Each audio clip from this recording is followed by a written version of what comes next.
Are you ready to break through the mental barriers holding you back? Welcome to the Mind Mastered Secrets of Excellence with Don Grant. Since 2001, Don has been guiding elite athletes like PGA Tour champions, Olympians, and world champions, and everyday individuals toward peak performance. With a proven track record, including helping Vijay Singh win the 2008 FedEx Cup, and her PGA Tour clients averaging a 219% increase in earnings. Dawn knows what it takes to succeed. She's the inventor of the Mind Mastered app, author of 7 Strokes in 7 Days, a sought-after speaker worldwide, and the proud owner of Amelia Shotgun Sports in Northeast Florida.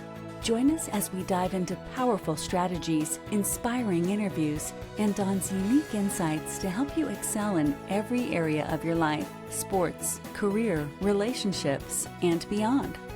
And now, here's your host, Don Grant.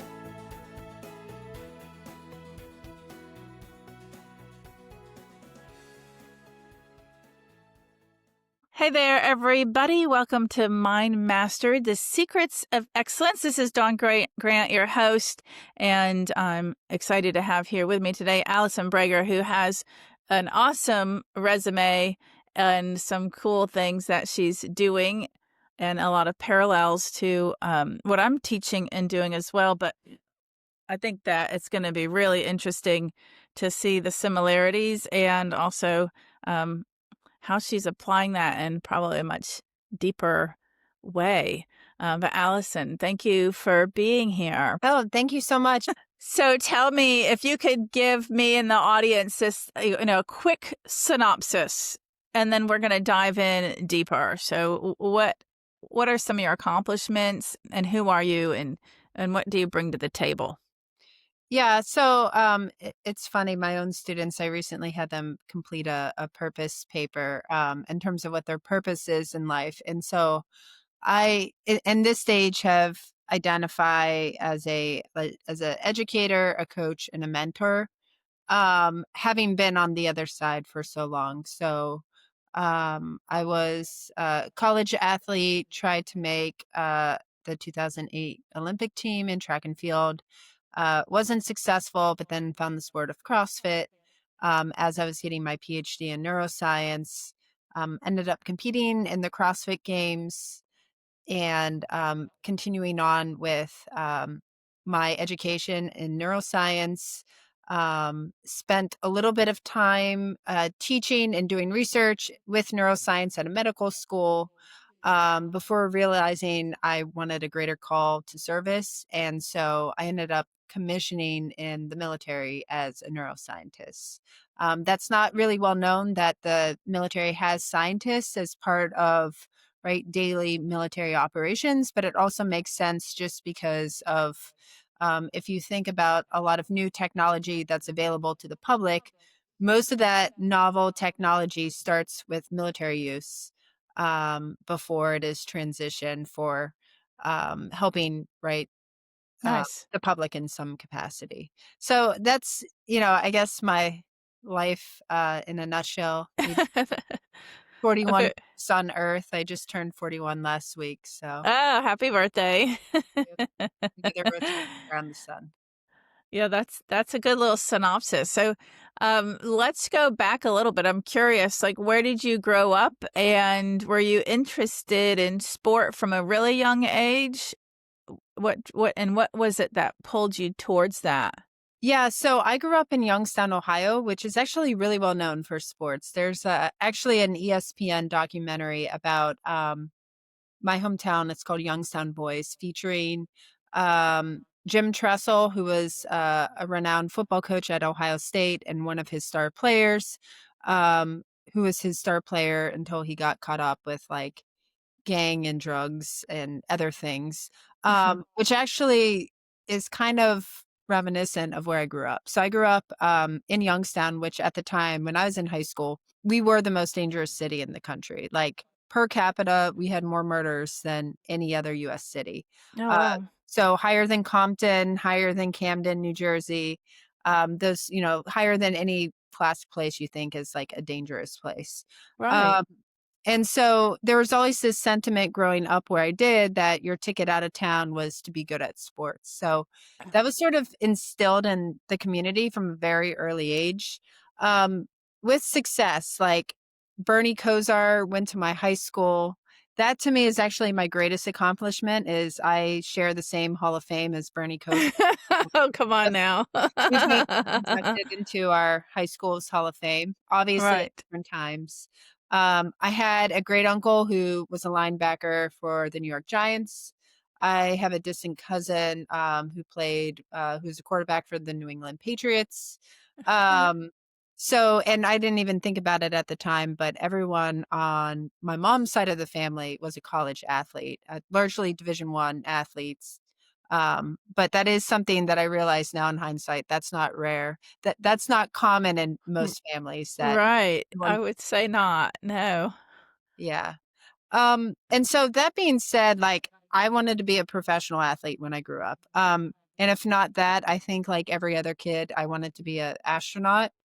Um, Every other kid wants that either. I don't know. So I have like achieved the one in terms of being a professional athlete in my life. I didn't mention this in the intro. I'm still trying to be an astronaut. I've gone through selection twice. Oh my I was a gosh. semifinalist in 2020. So it could still happen someday, but yeah, yeah, I guess these goals I had growing up are still in the forefront, even though um, I have smaller goals in Yes. between. These are great goals. And talk about striving towards excellence. Like, oh my gosh, there's so much that you probably have in your mind that you can share related to some of the secrets of, what's kept you going and such. But so at a young age, you just knew because of where you were growing up and the experiences there that you wanted to be a professional athlete or functioning as an athlete at a high level. So what sport did you choose early on? So I was, I think like every girl in the 80s and 90s, I did dance and gymnastics to start. Okay. And that's what I did all the way throughout high school. We used to dance on like cruise ships in the summer. So I had like interesting experiences for that. So I used to pay for my dance and gymnastics lessons by coaching like the young girls. That was like a really nice sort of like work study program the owner of our dance and gymnastics studio created. Uh, Yeah. because Youngstown was just a very impoverished city. Like the equivalent of middle class in Youngstown is like poverty elsewhere in the US. So, I was able to like go on all these trips. Growing up, we danced in New York City. We used to dance on cruises. I used to compete around mostly the state of Ohio with gymnastics. We used to have nationals every year down in Disney World at the Wide World of Sports. So that Yeah. was my sport. And then when I was in high school, like I did track and field in middle school, mostly gymnastics events, right? Hurdles, long jump, high jump, which I wasn't very good at, but I tried anyway because I wasn't tall. Um, and then when I was a junior in high school, girls were finally allowed to pole vault in Ohio. So, right, you Okay. talk about sexism and um, restrictions in terms of like sports females can participate in. Females really weren't allowed to pole vault until like 2002, at least in like the state of Ohio. Wow. Yeah.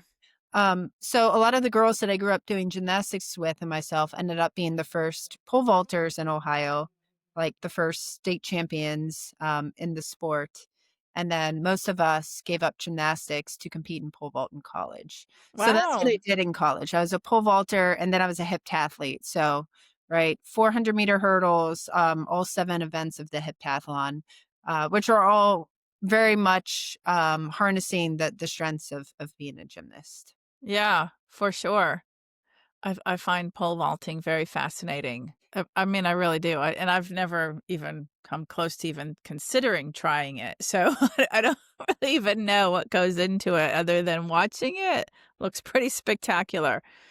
Um, Well, you just sort of it's just like any other gymnastics event. You just like you learn the foundation. And I coach pole vault now. That is something I've done. Uh-huh. I compete as a master's athlete, but I also give back Uh-huh. and coach. And it's like you spend months drilling the fundamentals, just like you do in gymnastics, before you include the more advanced skills.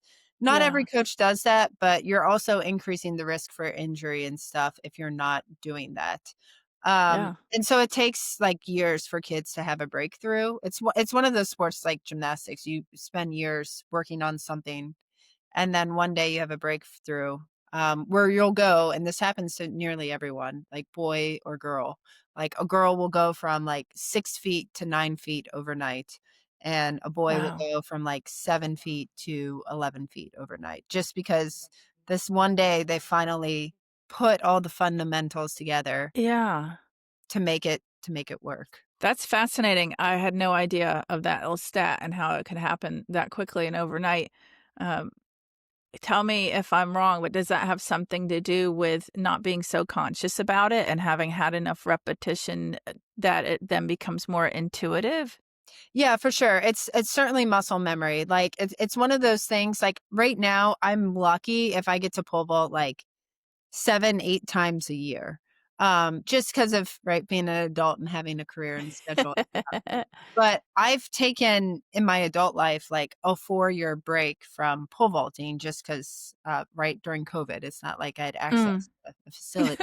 Right. And it's like riding a bike. Like you never forget the timing, your step count. And often a lot of times, like when right in gymnastics, I know Simone Biles talks about it, the twisties. Like the Mhm. same thing can happen in pole vault too, where you like if I have an athlete who keeps running through um because their timing is off and like they don't want to injure themselves, that's the best thing you can do is get them away from pole vault for like as much as a month, right? Just to Mhm. like reset the muscle motor pattern, and then let them return a month later. And most of the times, like the twisties or the equivalent of them is gone, um, because of muscle memory. Interesting. Very interesting. Um, so you start pole vaulting, you do that in college. And when do you have set your sights on the Olympics? So I had so at the time I graduated college, like pole vault was still very new, even as an Olympic sport. So the first time pole vault was contested in the Olympics was in 2000, and the first Olympic pole vaulter, Stacy Dragila, like she was the first ever American to compete in the sport of women's pole vault. Um, so I had a coach at the time where he wasn't a good technical coach, but he made me a powerful athlete. He was a world champion and former world record holder in the triple jump, went to a few Olympics. But he was like the jumps coach for all of the jump athletes at Brown University. So it was just one of those things where through the technique work that I had developed from who I learned pole vault from, back home in Ohio, who happened to be the best pole vault coach in the country and still is the best pole vault coach in the country, I thought to myself, well, I already know I'm going back to Kent State to get a PhD in neuroscience. Like, why don't I, right? Try to do both. I learned in hindsight that was stupid at the same time.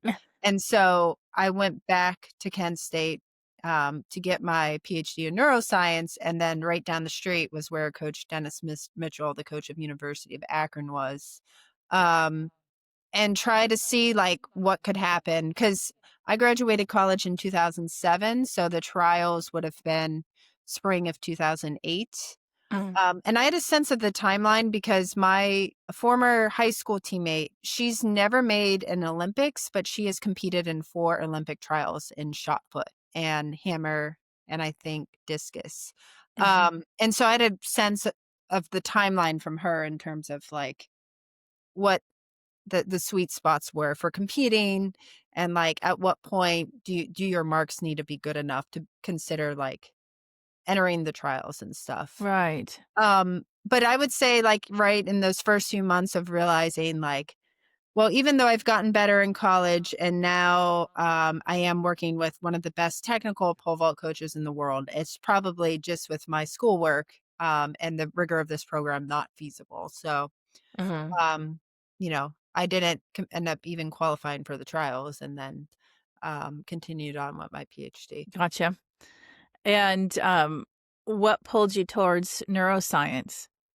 It's really the muscle memory stuff we talked about. Like being a gymnast, I mean, I had a few life death experiences where I've almost like fallen on my neck, you know, Hmm. paralyzed quite a few times in gymnastics, even in pole vault too. There's two particular occasions where I came down in the box. And then one time I was like dangling 12 feet in the air above the box before coming down, like back on the Oh my runway. goodness.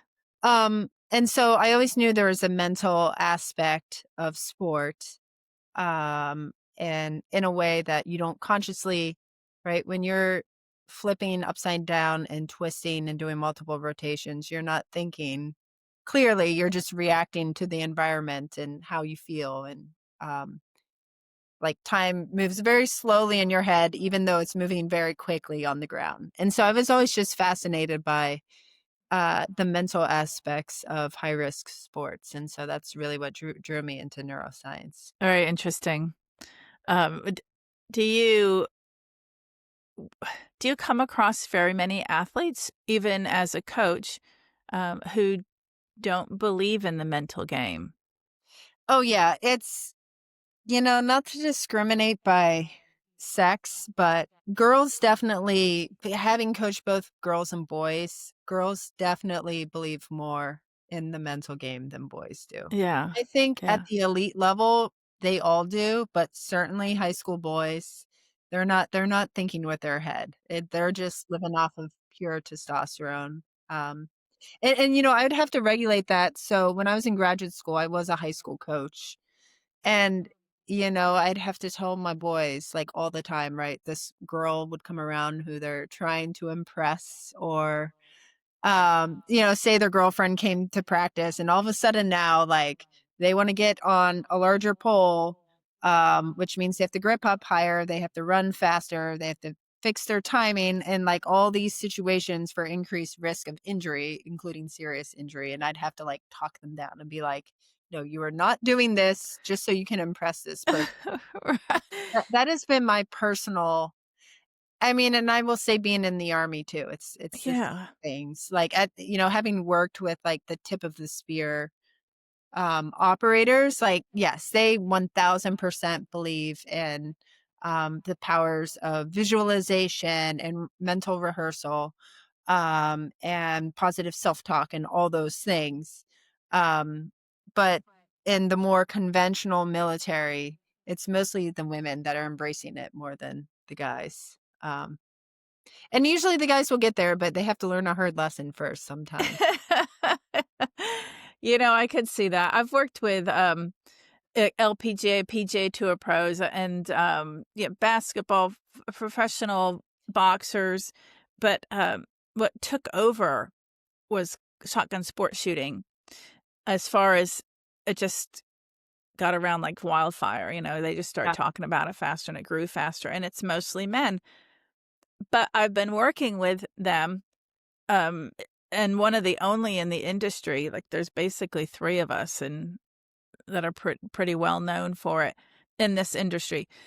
And I've been working with them for, well, since 2009, and I'm still coming across in it, not believing in it, um, skepticism, and I could put on a lecture and they're sitting in the back of the room with their arms crossed, sitting back, you can just sense it. But what I found very fascinating was a few months ago, I was hired to go to Montana for an all ladies trap shooting event, an annual trap shooting event. And there's about 50 of them that paid to, be a part of my lecture workshop. And at the very beginning, I did what I do all the time. And I always say, how many of you believe in the mental game? Show me your hands. And that was the first time that every single human in that room enthusiastically raised their hand and was like nodding and smiling and hungry for information. And I had just never experienced that before because Yeah. I've worked mostly with men, whether it was the PGA Tour or the sporting or the boxing, it's been mostly men. And at first I wondered if it wasn't because it was trap shooting, because in trap, you have to get you have to get 25 straight repeatedly, and then you will likely go into a shoot off basically. And again, you have to get 25 straight. Like, you can't miss if you're going to win. And Yeah. so obviously they know from that there's more to it than mechanics, because if you're going to beat that other person who's also capable of getting 25, then you've got to have that mental edge. But I thought it was really cool, and it felt good, right? Because finally I didn't have to sit there and try to convince them. They were there and ready, and that was really neat for me.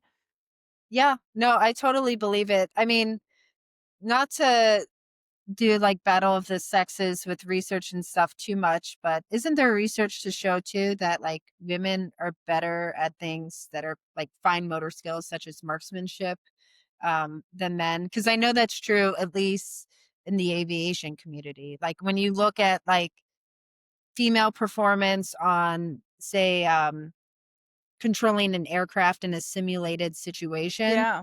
the women far outperform the men because of just their ability to have greater hand dexterity, fine motor skills, as well as like hand-eye coordination. Yes, yes, and that ability to seemingly juggle more than one thing at a time.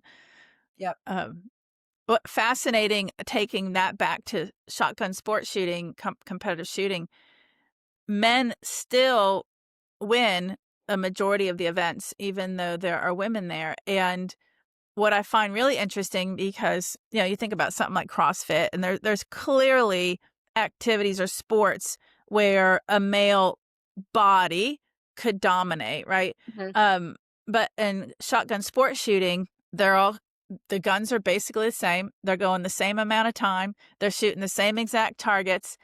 There is literally nothing that would make a man's physical body be more likely to win over a lady's.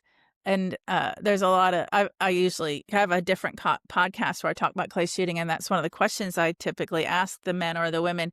And it's a big question mark as to Mhm. why these women, other than unconscious programming, like, why aren't they winning more often?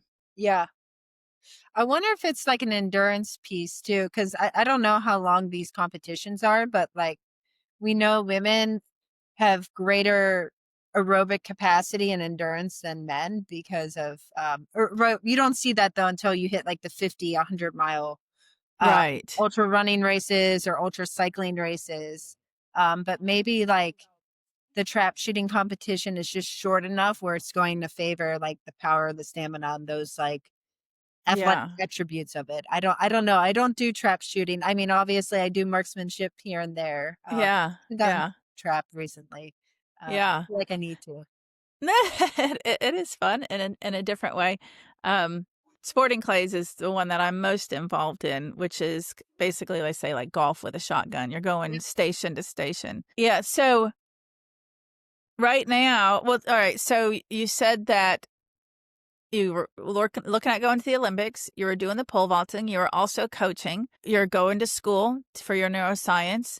What happens next in your life? So I knew I had to do since I wanted to do clinical research after getting my PhD, I went on to get it's called a like I did a fellowship essentially. So I did a fellowship at a medical school where essentially I was a full-time researcher and teaching like a class in undergraduate neuroscience at Morehouse College. While I was at Morehouse School of Medicine and would teach, the neuroanatomy, say, to first year med students. But it's pretty much like 100% dedicated research as part of building Nice. the toolkit in my career as a neuroscientist. Um, but I think at the time I wasn't ready to give up this idea that I wanted to be a professional athlete, even though I had failed once trying to do two things at once. Um, so then I was still continuing to do two things at once, and I found CrossFit my last year of graduate school. One is because I kept getting kicked out of the recreational center at Kent State University, where I got my Oh. PhD for like trying to do Olympic lifts and then like plyometric things and stuff. And then I had a friend he was my pole vault teammate at Brown who found CrossFit, and he's like, Allison, you really enjoy this. Yeah. And so back then, in order to go and compete at the CrossFit Games, it was very different than today. Today, right, those athletes train 7 to 8 hours. That's their full-time job. A lot of them are homeschooled because it provides them more opportunities to train. Back then, the sport, as it was coming and it's up and coming and in its infancy, was mostly like people like me who were former college athletes looking to fill their competitive void. Um, Yeah. so I started competing in CrossFit, and I was able to go to the games on 2 occasions. The second occasion was a little difficult because I actually was the alternate. So I went to the CrossFit Games, but I did not compete all weekend. Um, Mm. and it really it hurt because the events that sometimes, or at least back then, you didn't know a lot of times what the events were. You do now, Oh, but okay. back then there was mystery around it. And we would have done even better as a team, I think, if I was on the event floor, because they had swimming and they had just basically the things that catered to my strengths. I Right. believe I would have been the better teammate. But at the end of the day, there's also a lot of lessons you learn from being the alternate and sitting on the bench. Um, and What so, would yeah, you say that's, are I didn't want to give up that dream of trying to be a professional athlete. what would you say are some of those lessons? Well, I think first off, it gives you humility, Mm. like, in that up until that point in the year, like our team, we had been together for years on end. Like we had competed in the first CrossFit Games together, and then the year after that, we all continued to train and compete together, even though we all decided to compete individually that year. And so there was a lot of momentum built up around us being the core team this second year of competing at the games. And then we did happen to find, and she was great. Like she was a great teammate, like a person from the outside who came in, was talented, like worked well with the team, and you know, like coach at the end of the day decided like this is the person who was going to play. Mm. And I'm sure there's many parallels to that in sport. I'm sure that's how like NFL players feel, right? When the new drafts come into the fold for the upcoming regular season, and like the spot that they've always had is all of a sudden no longer their spot. It's being replaced by the rookie draftee. Mhm. Um, Mhm. and so it does humble you, right? It makes you realize that, you know, nothing is given and everything is earned. Um, Mm. and so that made me reflect, like, well, maybe I should have, you know, been more connected with my teammates. Like maybe I Mm. should have focused more on this skill set instead of avoiding the things I was bad at, which was mostly like strength stuff. I've, I have a great metabolic engine because of gymnastics, Yeah. but I get crushed by the barbell because of also being a gymnast, right? I'm good at handling my body weight and whipping it around, but when you add weight to my body weight, um, Yeah. I don't, my muscles don't handle that as well. I Uh, gotcha. so I think that's really what it did, is it helped me self-evaluate, like, well, maybe I shouldn't avoid my weaknesses anymore, and I should spend like a dedicated time being on the strength programming, because I could always get back my metabolic conditioning, but you can't, it's very difficult to build back strength. Right. And so I would say that was the greatest lesson I learned. And plus two, I think just it helped me be a better teammate. Uh, Yes. right. Just connecting with my teammates more and realizing at the end of the day, like, sure, competing in sport is great, but at the end of the day, these relationships I have with people last a lifetime. And as an example, like my teammate Joey, he's staying with me tomorrow night as he's headed halfway to his Thanksgiving destination. And like I haven't seen Joey in like 10 years, but Right. we're able to like pick back up where we started, and Nice. form these lifelong friendships that never go away. For sure. You mentioned humility or being humbled a few times in your experience as an athlete. as a coach of athletes and an observation of athletes, um, what would you say you see related to humility or being humble versus arrogant and ego driven, and how that affects performance? So I think I am very lucky because of the sport that I coach. So I coach gymnastics and I coach pole vault. Those sports, it is an extreme rarity that you find someone who is arrogant, because if you think about both of those sports, particularly pole vault, you always end on a miss. Like, whether it's practice or competition, at the end of the day, you fail at the end of the day. Like, that's when your competition is over, because you don't miss the next bar, even if the bar before was your personal best. Okay. Um, and so I don't feel like I have to worry about it as much with them. Um, but in situations where I have had athletes or even students, like, as you can imagine, working with medical students, who, um, you can easily pick out who's going to be a surgeon Right. just through their personality. Right. Um, you just, the only way they'll learn is through actual failure. And so in those cases, like, I always tried to give them problem sets that were, like, difficult to solve, to hope that, they'd have some sort of self-awareness and not have cognitive dissonance and realize, like, oh, I should, not think that my hands are, like, created by God. I'm following you. I've learned so much working with elite athletes related to ego, and at first it was very challenging, because and one of the greatest challenges was, they would hire me, they'd fly me out, I'd be there, but then they didn't wanna be seen with me, right? And that was Mhm. challenging because they wanted that secret weapon, and they didn't want anybody to know, and they surely didn't want anybody to know that they're working with somebody on the mental side of things. Um, so that was one thing that was really hard for me at first. Another was if they actually won, um, again, giving credit to everything else and not ever publicly saying that they had a mental trainer, mental, game that they worked on. I worked with Vijay Singh, and I helped him win the whole FedEx Cup championship after, like, a year and a half of struggling, and, we did mental training and hypnosis. So one of the things he had asked me for, and he'd already given me permission to say this, and it's the only reason I can say it. But he had said he wanted to be the best putter in the world, and at that time he had been struggling with his putting, like, it was well documented.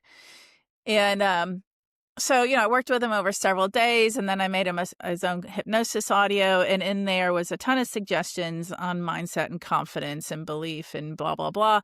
But repetitively, the phrase, "You're the best putter in the world."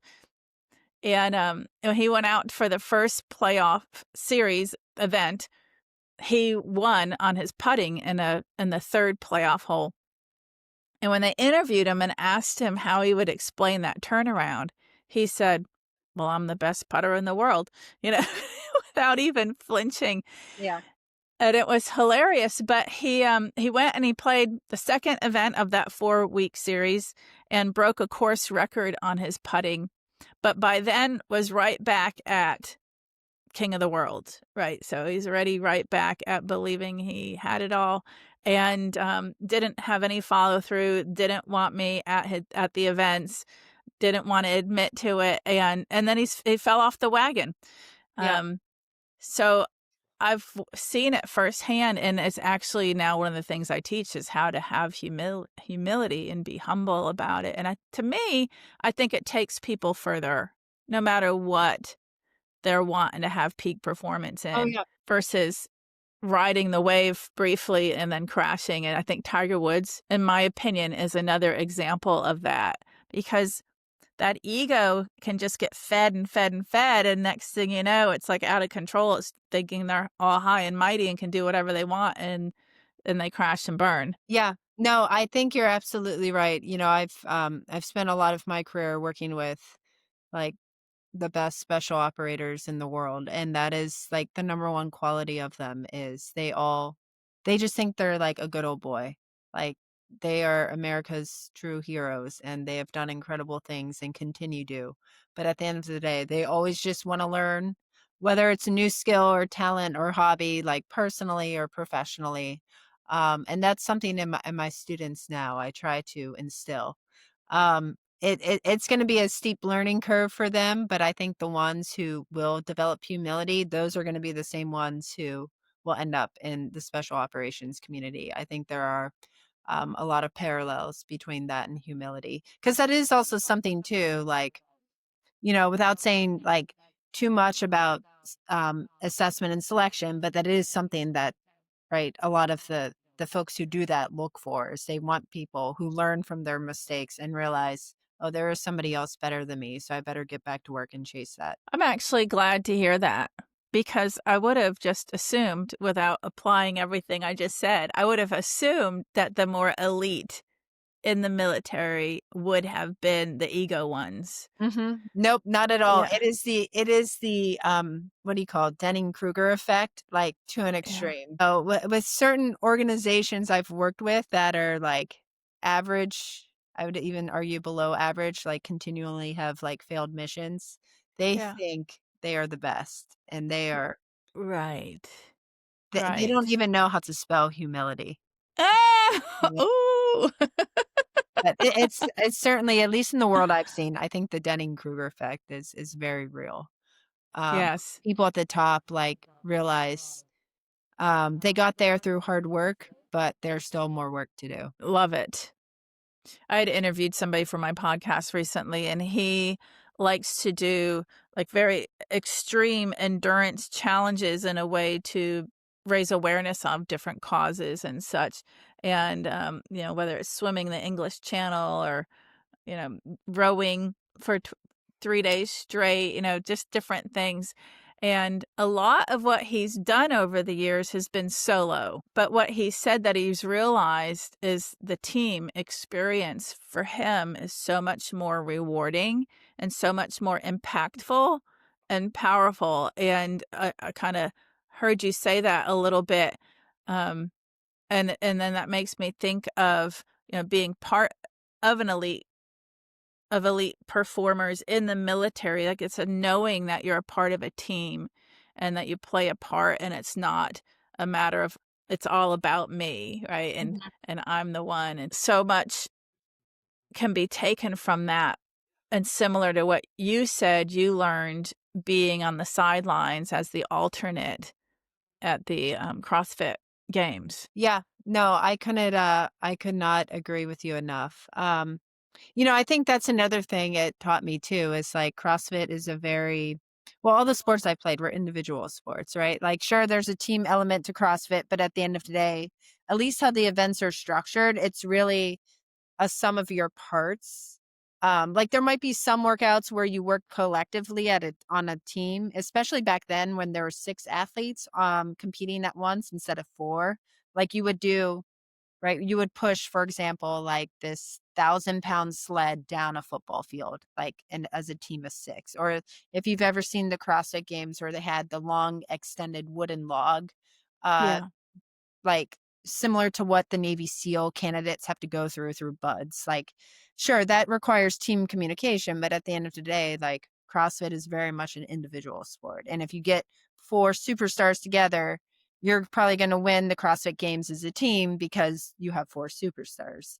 But I think that's what it made me appreciate more. It's like, oh, I've just been so selfish focusing on like me getting to this point, me competing in the CrossFit games again, like me, when at the end of the day, like the thing I've enjoyed most about competing, just like being a gymnast and a college athlete, is like the team experience. Right. And honestly, I think that's why I decided to make a career shift away from traditional academic research into the military, is because like I love being on a team, like eating Mm. with a team, right? Training with a team, working as a team. Like I'm very much a team sport minded person, even though I've played individual sports most of my life. That's very interesting. Um, there was a book called Stealing Fire that I read several years ago, and it's related to that zone, that flow state, which is, again, another thing that I train people in experiencing. But what I loved about that book is like each chapter was different. So you've got the zone or the flow state for maybe Mhm. artists, right? And then you've got them for theater performers, and you've got it for athletes. But it brought it into the military and how important it is to, as a group, to be in that flow state, Mhm. which again was another thing I hadn't thought of. I always think of that individual being able to be in the flow or the zone, Yep. and the time flies by, everything slows down. You have this great intuitive performance and all that awesome stuff. But the flow for a group, what would you say you've seen related to that? Well, I would say, well, in CrossFit, like a moment that came to mind to me is, so the first time and actually this is like documented on ESPN. I actually showed my students it a few months ago when we were talking about like choking and like you start overthinking a movement, right? Golf is a great example with the yips. Yeah. Isn't that what they call it? The yips in golf? Yes. Yeah. Yeah, and it's flinching and shooting.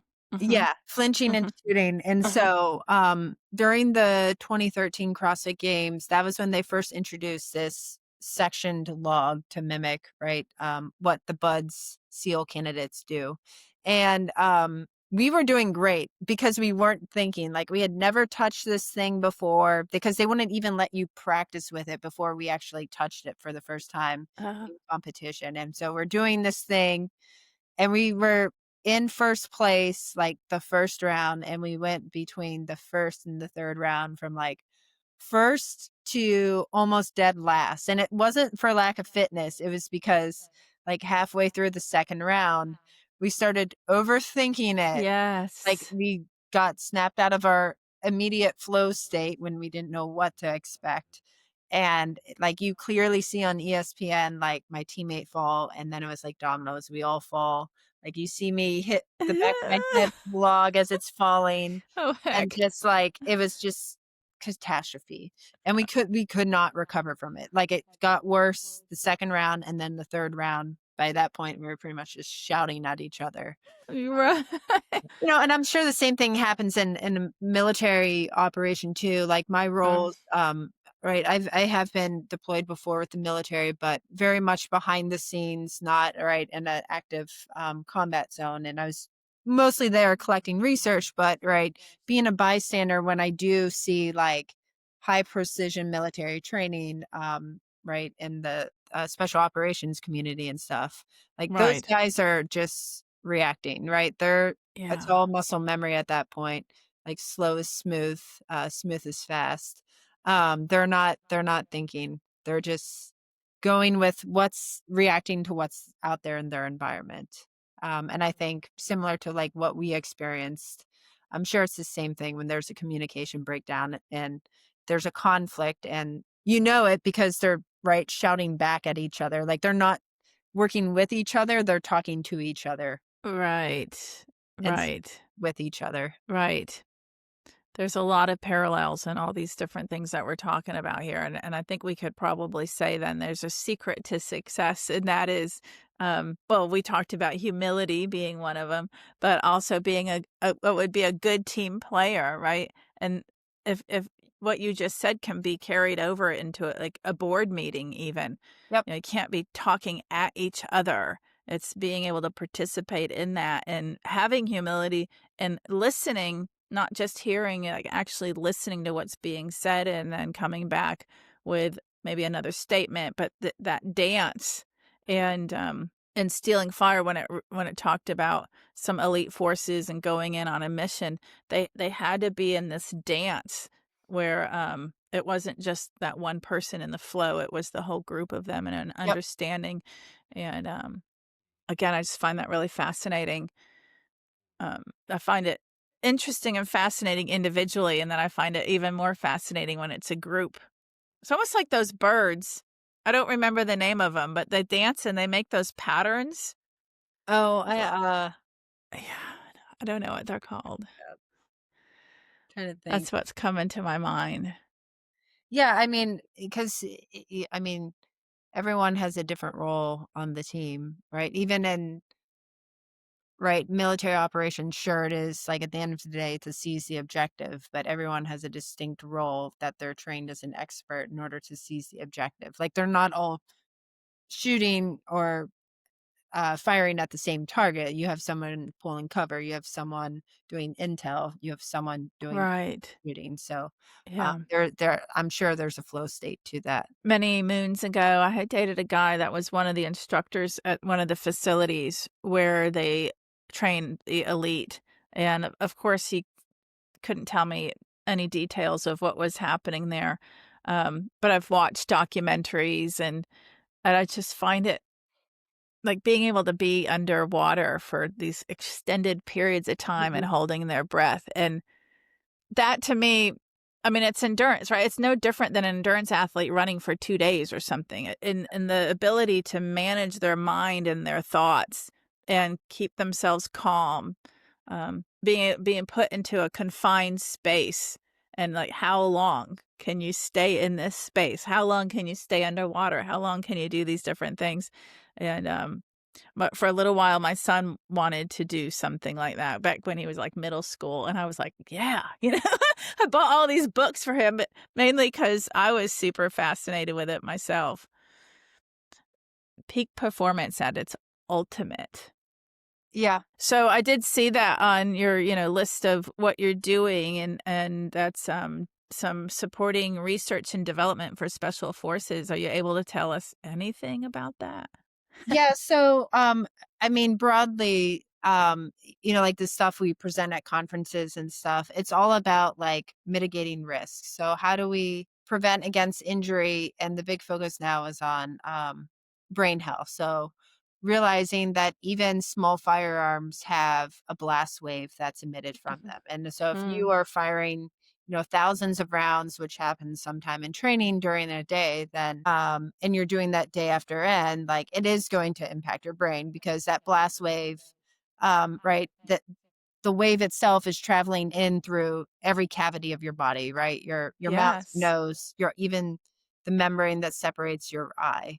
Um, and so that's a lot of what the research is really on is like, what are some sensors? What are some biomarkers um, where we can use that to predict, like, are they at risk for like some sort of neurodegeneration, or if there's certain supplements, for example, like, right, we now know that things like creatine are great supplements to take after you've had any sort of traumatic brain injury. Because Nice. oftentimes what happens with traumatic brain injury is it causes a misfiring and a mis use of energy in the brain. So the brain is no longer like efficiently utilizing glucose and fats to function. And things like creatine, which are way, way upstream of utilizing glucose and fats, it sort of pre-feeds the cells with this opportunity for energy um, through creatine supplementation in ways that it doesn't without that supplementation. And so that's like, at the end of the day, I think even in that community, they don't want to use drugs to help people in the short term and certainly not in the long term. But right, safe over the counter effective supplements are certainly like fair game. So I think that's a lot of what our research is like identifying a problem and then coming up with a solution for the problem. I love that, and I had no idea, but I try to live that way myself, with trying to go a more holistic route or try Yep. to figure out what the cause is versus always trying to treat the problem. And you just made me think of something. My husband is struggling with trigeminal neuralgia, and it can be triggered when he's eating right down at the side of his this right side of his nose and near his lip, and it travels up into um or right around his temple, and it will feel like it's on fire. But it's been flared up now for several months. He's been a shotgun shooter forever. I mean, Hmm. 30 years. And, there's there's different potential causes to what can cause us to get inflamed, but I just had never thought of the shotgun shooting, like you just said. Yeah, and we actually we had a guy come speak the other day. He has a product. It's called tax stim. So it's basically it stimulates the vagus nerve. Yeah. So it's been used by a lot of the like shooting community, not just like military shooting, but I think professional shooting too, where it ramps down your sympathetic system very quickly. So basically like after, right, clearing the house or like doing some sort of range day, like basically you take this, it's like two prongs, almost looks like a taser, and you stick it right on either side of your vagus nerve, and it stimulates it for up to 4 minutes. And if you do that several times, it will help ramp down your or your sympathetic system into a parasympathetic state. And we've done it through other things too, like sensory deprivation. So I know there's just chair. A lot of professional athletes have used it too to get in a flow state where basically you deprive yourself of vision, but then you augment your tactile sensory system combined with like auditory cues. And so it almost feels like you're literally, shooting up into outer space. Or if I mean, I've never, Hmm. taken like plant-based medicine, but I imagine that's just what it feels like on plant-based medicine.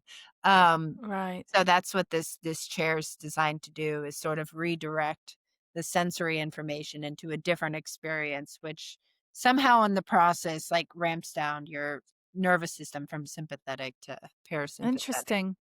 That little device you mentioned, I'm pretty certain he has that because it looks just like what you described. Yeah. But when he was using it, it was making it worse. So I Oh, think he really? was possibly using it in the wrong spot. But there's a That is we're they all synapse in different uh, places, right? They're all yeah, synapsing right here somewhere along the cervical column. So that is true. yeah. Yeah. There's a world-renowned neurologist in this town that we live in, and he's a chiropractor as well, but he's the one that had him go home with that. He's Okay. really modern, cutting edge kinda stuff. Um, so, he needs to take another look at that, it sounds like. Yeah, talking about the different sensory experiences, this is a goofy example, but have you ever seen when like they put a divider in front of somebody and they have like their left hand here and then a fake hand on the right, and then somebody else has maybe a hammer and they hit the fake hand, Yep. I've and then seen that. yeah, that's what you're reminded. I mean, in an odd way, that's what was coming to my mind, and how you could trick the mind in different sensory type experiences. Yeah. Very fascinating. Yeah. It's I think there's I've seen examples with that in like well, let's see, you see that with amputees, right? Like if they um like rub a certain body part that say is adjacent to where it's encoded in the brain to where say like a limb used to be, then all of a Yeah, sudden they will feel that sensation of like having that limb again. yeah, really fascinating. Yeah, and neuroscience, I mean, that's what I love about neuroscience is like Right. the more you learn, the less you know, you know. For sure. For sure. So, um, on a daily basis, so you're doing lab work and studying and research? Yeah, so I'm teaching now, so I teach Mm, at West Point. So that's like my primary duty is teaching like psychology, neuroscience courses. And then I still support the research that I was talking about in the uh special operations community. right. Mostly from afar, right? Because as a uniformed scientist, like you're not just a scientist, you have to do all these other leadership roles and have other like military tasks. Mhm. But it's been I think it's just been the nicest transition from doing academic research, which I found to be very self-driven and very selfish. Like, Hmm. sure, there are certain things from that, community that develop and are responsible for major biomedical and public health discoveries.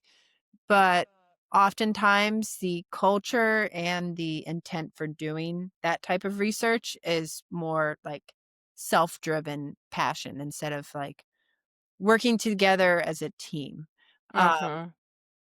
I think, and I think that's the biggest thing about doing research, especially for the government, is I love it because we have an intent, and every single research project you work on has to meet that intent. And then you have, just like sports, you have milestones you have to meet, where you have to meet like certain objectives within a certain period of time, and you have to stay on schedule, and you have to find ways to stay on schedule even if the world is working against you to. Mm-hmm. And so you end up bringing a lot of really interesting people from very diverse research backgrounds, and areas of expertise into the fold that you otherwise wouldn't work with. Like, oftentimes when we're doing stuff in the lab, like I'm working directly with operators in the field who understand like the field environment in ways that I will never understand because I've never, right, been an Right. infantryman in combat. And so Right. that's what I really appreciate about it, is like you get all these perspectives at the table, to solve a problem, instead of, going about it at your own pace and through your own adventure. Right. Right. Well, so summarize a few secrets of excellence. What would you give as some advice or wisdom that you'd pass on to folks?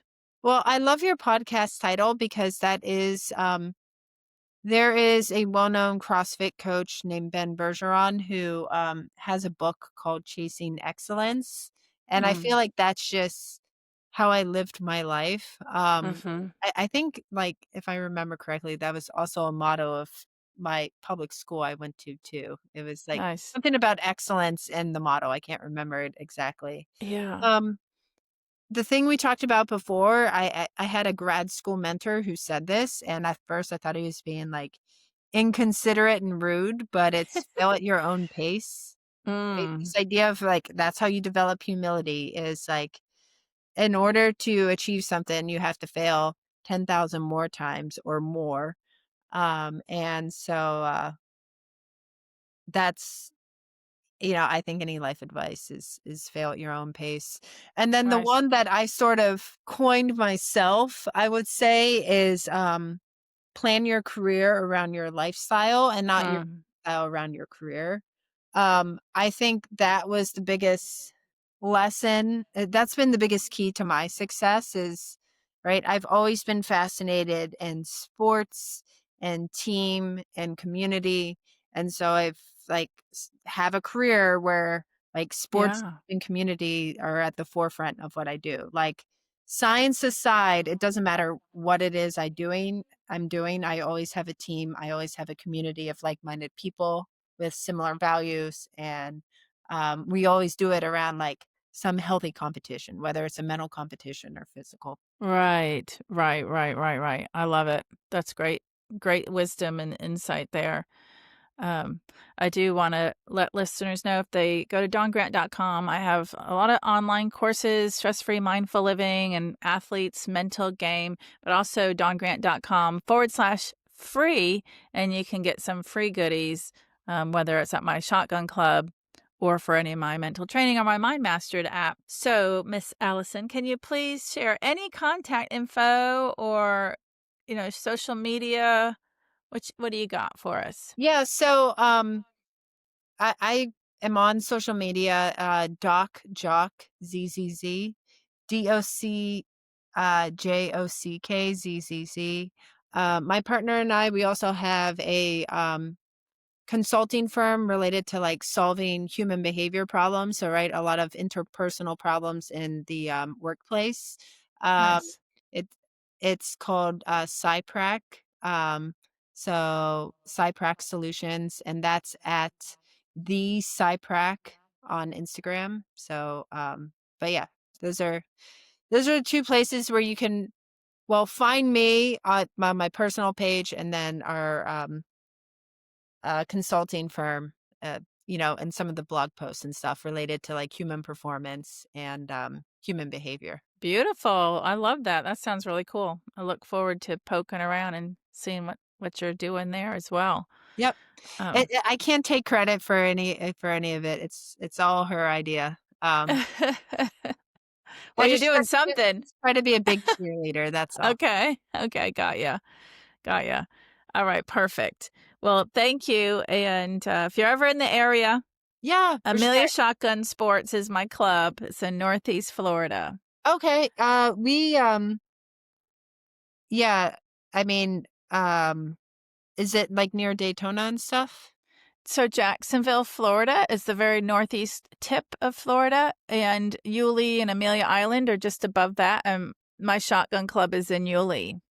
Okay, Mhm. I know exactly where that. Well, maybe I'll get your cell after this because I go to our annual Sleep Circadian Rhythm conference every other year is at Amelia Island at the Oh Omni. my gosh. Yeah. Yes, yes, for sure. That's cool.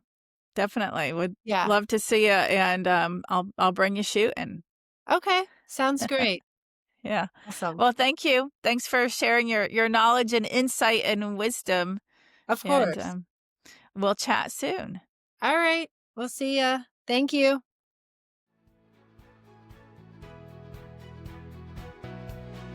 Thank you for tuning in to the Mind Mastered Secrets of Excellence with Don Grant. Whether you're an elite athlete or pursuing success in your career or personal life, Don Grant's expertise and insights are here to guide you. Don't forget to visit dongrant.com/free to grab your exclusive free resources, hypnosis audios, mental training tools, and even a golf cart at her club. If you enjoyed today's episode, follow, rate, and share this podcast. Stay connected with Dawn on all social media platforms for more inspiration, tips, and updates. Remember, mastering your mind is the key to unlocking your full potential. Until next time, keep pushing your limits and striving for excellence.